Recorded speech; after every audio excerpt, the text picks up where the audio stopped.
আসসালামু আলাইকুম ওয়া রাহমাতুল্লাহি ওয়া বারাকাতুহু। ইন্নাল হামদুলিল্লাহি ওয়াস সালাতু ওয়াস সালামু আলা রাসূলিহিল কারীম, আম্মা বাদ। সম্মানিত বন্ধুগণ, দূরের এবং কাছের যারা আমাকে দেখছেন সকলকে আন্তরিক মোবারকবাদ। আশা করি সকলে সুস্থ আছেন। আলহামদুলিল্লাহ, আমিও সুস্থ আছি।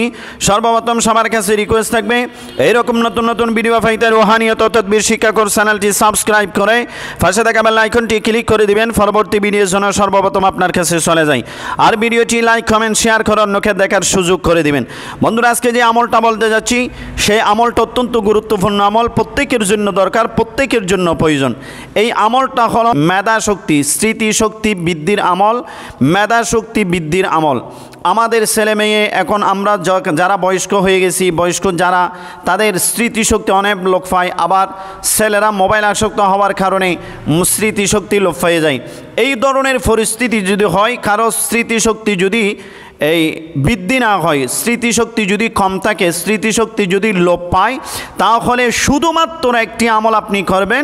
আল্লাহ চাহেন তো এই আয়াতের উসিলায়, আমলের উসিলায় আল্লাহ আপনার স্মৃতিশক্তি বৃদ্ধি করে দিবেন ইনশাআল্লাহ। আমলটা হলো কোরআনের একটি আয়াত, 16 পারার 12 নম্বর পৃষ্ঠার মধ্যে এই আয়াতটি রয়েছে। আমার আল্লাহ বলে, রব্বি ইশরাহলি সাদরি ওয়া ইয়াসসিরলি আমরি ওয়াহলুল উকদাতাম মিন লিসানি ইয়াফকাহু কওলি। আরেকটা হলো রব্বি জিদনি ইলমান নাফিয়া।